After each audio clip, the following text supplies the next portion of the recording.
Shri Gayatri tours and travels Chardham Yatra complete travel plan. ఉత్కంఠభరిత పోరులో ఢిల్లీ ఘన విజయం సాధించింది. స్టబ్స్ 60 పరుగులతో స్టన్నింగ్ ఇన్నింగ్స్తో ఢిల్లీ గ్రాండ్ విక్టరీ కొట్టింది. చివరి ఓవర్లో మిల్లర్ 22 పరుగులతో మెరుపులు మెరిపించాడు. తొలి ఓవర్లోనే 3 వికెట్లు తీసి షాక్ ఇచ్చాడు భువనేశ్వర్.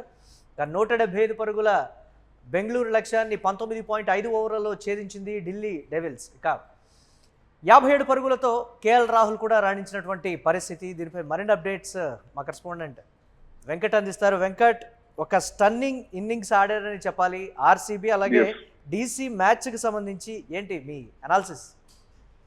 ఖచ్చితంగా అద్భుతమైనటువంటి మ్యాచ్ అనే చెప్తాను నేను. ఎందుకు అని అంటే చాలా రోజుల తర్వాత ఈ స్థాయిలో అంటే రెండు జట్ల మధ్య సాధారణంగా చిన్నస్వామి అనగానే బెంగళూరుకు అనుకూలంగా ఉంటుంది. ఎందుకంటే గత 2-3 మ్యాచ్ల నుంచి వాళ్ళే గెలుస్తున్నారు కాబట్టి ఖచ్చితంగా వాళ్ళకే ఫేవర్ గా ఉంటుంది అనేటువంటి ఫీలింగ్ అందరిలో ఉంటుంది. కానీ ఇక్కడ మాత్రం కొంత అయితే ముందు గత ఏడాది కూడా చూసుకుంటే కేఎల్ రాహుల్ ఇక్కడ చిన్నస్వామిలోనే ఆర్సీబీ మీద మంచి ఇన్నింగ్స్ ఆడాడు, గెలిపించాడు. ఈ రోజు కూడా అతను మంచి ఇన్నింగ్స్. అసలు మనం స్టబ్స్ గురించి మిల్లర్ గురించి మాట్లాడుకునే ముందు కీలకమైనటువంటి వికెట్లు పడిన టైంలో అతను నిలబడినటువంటి విధానం ఏదైతే ఉందో ఆ స్కోర్ బోర్డ్ ని ఎక్కడా కూడా ఆ రన్ రేట్ తగ్గించకుండా అతను ఆడినటువంటి ఇన్నింగ్స్ ఏదైతే ఉందో అది ఖచ్చితంగా ఢిల్లీకి మంచి ఓపెనింగ్ ఇచ్చిందని చెప్పుకోవాలి. ముఖ్యంగా స్టబ్స్ తో కలిసి అతను నిర్మించినటువంటి పార్ట్నర్షిప్ ఏదైతే ఉందో ఆ కరణ్ నాయర్ కానీ వీళ్ళందరూ అవుట్ అయిన తర్వాత ఆ ఇన్నింగ్స్ ఖచ్చితంగా వాళ్ళకి అడ్వాంటేజ్ అయిందని చెప్పుకోవచ్చు. ఇక ఆ తర్వాత స్టబ్స్ కూడా లాస్ట్ మ్యాచ్ లో అతను గెలిపించేటువంటి ప్రయత్నం చేశాడు కానీ సాధ్యం కాల.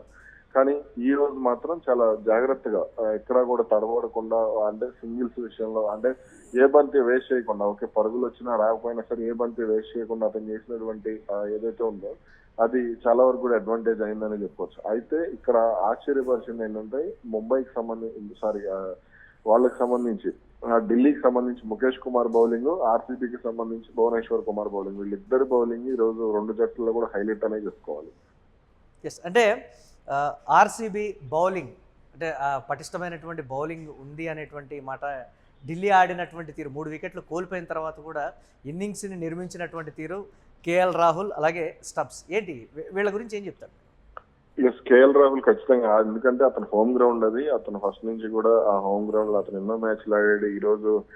ఈ రోజు కూడా దానితో ఆర్సీబీ మీద అతనికి మంచి రికార్డు ఉంది, అలా 70 పైన యావరేజ్ ఉన్నట్టుంది. కాబట్టి ఖచ్చితంగా అది ఈ రోజు అది అడ్వాంటేజ్ అయింది హోమ్ కండిషన్స్ కానీ. ఎందుకంటే అక్కడ ఆర్సీబీకి ఎంతమంది ఫ్యాన్స్ ఉంటారు, కేఎల్ రాహుల్ కూడా ఎందుకంటే లోకల్ బాయ్ కాబట్టి ఖచ్చితంగా అతనికి కూడా అదే రేంజ్ లో ఫాలోయింగ్ ఉంటుంది కాబట్టి అతను కూడా అదే స్థాయిలో ఆడినటువంటి పరిస్థితి. ఆ తర్వాత స్టబ్స్ ఇన్నింగ్స్, స్టబ్స్ సాధారణంగా వాళ్ళ బ్యాటింగ్ అడ్వాంటేజ్ ఏంటంటే సాధారణంగా స్టబ్స్ టాప్ ఆర్డర్ బ్యాట్స్మెన్ కానీ అతన్ని ఆ ప్లేస్ లో వాడటం అనేది ఢిల్లీ లాస్ట్ టైం అదే ప్లస్ అయింది, ఇప్పుడు కూడా అదే ప్లస్ అవుతుంది. అలాగే మిల్లర్ కి సంబంధించి ఎటువంటి అంచనాలు లేకపోయినా లాస్ట్ ఓవర్ రొమారియో షెఫర్డ్ కి ఇచ్చినప్పుడు అతను ఆడినటువంటి ఇన్నింగ్స్ మాత్రం చాలా అద్భుతమైనటువంటి ఇన్నింగ్స్ అనే చెప్పుకోవాలి.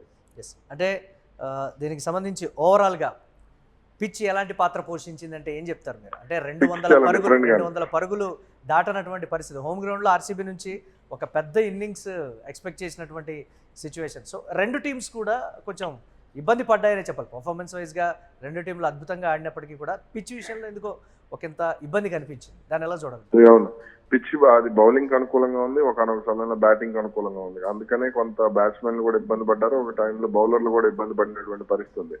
కీలకమైనటువంటి సమయంలో అది పిచ్ రెస్పాండ్ అయినటువంటి విధానమే రెండు జట్లకి దెబ్బ అయింది. ఎందుకంటే స్టార్టింగ్ లో ఆర్సీబీకి వచ్చినటువంటి ఓపెనింగ్ లో వాళ్ళు కనీసం 200 పైగా పరుగులు చేస్తారు అనుకున్నాం. కానీ ఆ తర్వాత ఎప్పుడైతే విరాట్ కోహ్లీ అవుట్ అయ్యాడో వాళ్ళు 1-2 వికెట్లు కోల్పోవడం అది మైనస్ అయింది. ఆ తర్వాత మళ్ళీ ఢిల్లీకి సంబంధించి వీళ్ళేమో స్టార్టింగ్ లోనే ఆ వికెట్లు కోల్పోయినటువంటి పరిస్థితి, అది కొంత ఢిల్లీకి ఇబ్బంది అయినటువంటి పరిస్థితి. కానీ ఎప్పుడైతే కేఎల్ రాహుల్ పక్కన స్ట్రైక్ రేట్ మెయింటైన్ చేస్తూనే పరుగులు చేయడం అనేది కొంత వాళ్ళకి కలిసి వచ్చినటువంటి విషయం. పిచ్ మీదకి రాహుల్ కొన్నటువంటి అవగాహన స్టబ్స్ కూడా హెల్ప్ అయింది.